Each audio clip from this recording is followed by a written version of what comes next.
ये एतराज इख्तियार वली साहब, ये एतराज बिल्कुल भी मेरा नहीं है। वो जो शहबाज शरीफ ने गुलदस्ता जोड़ा था, जिसको वो कहते थे कि जिसकी खुशबू ता क़यामत कायम रहेगी, उसमें पीपल्स पार्टी एक फूल था। वो फूल उस गुलदस्ते से जुदा हो गया है। उसकी सेंट्रल एग्जीक्यूटिव कमेटी के इजलास में इस बुनियाद पर कि काबीना में झलक है नून लीग की, उन्होंने बाकायदा ये कहा कि लेवल प्लेइंग फील्ड नहीं मिल रही, और इलेक्शन कमीशन ऑफ पाकिस्तान ने ये खत लिखा। तो ये एतराज मेरा नहीं है, ये आपके गुलदस्ते से जुदा हुए फूल का एतराज है। देखिए जी, पीपल्स पार्टी जो है ये हमारे हरीफ भी हैं, हमारे हलीफ भी रहे हैं।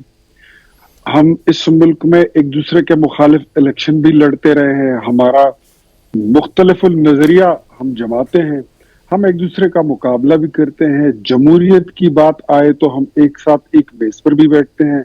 हमने इनके साथ मीसाक जमहूरियत भी किया था, मीसाक जमहूरियत पार्ट 2 भी करने के लिए तैयार हैं।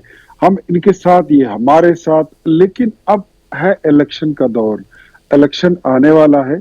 लाजिमी बात है, हर जमात अपना नजरिया रखती है, अपनी एक आइडेंटिटी रखती है, और वो अपने नजरिए के साथ, अपनी शनाख्त और अपने प्रोग्राम के साथ पब्लिक के वोट्स को ज्यादा अपनी तरफ, लोगों की तवज्जो अपनी तरफ लेने के लिए एक नैरेटिव बनाएगी। तो मेरे ख्याल में अगर वो अपना नैरेटिव बना रहे हैं और पब्लिक को टेम्प्ट कर रहे हैं या अट्रैक्ट करना चाह रहे हैं, वो भी इस बात पे कि इलेक्शन जो है वो इतने दिनों में हो, उतने दिनों में हो, जो ये कहते हैं कॉन्स्टिट्यूशनली हम मानते हैं।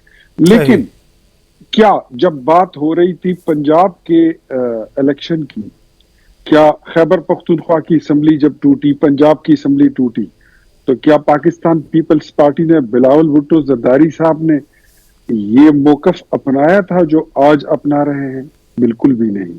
तो हम ये नहीं कहते कि ये बात नहीं कर रहा हूं कि मैं मतलब ये कोई अनकॉन्स्टिट्यूशनल लोग हैं, लेकिन इलेक्शन की आमद है, हर जमात अपना नैरेटिव लेगी।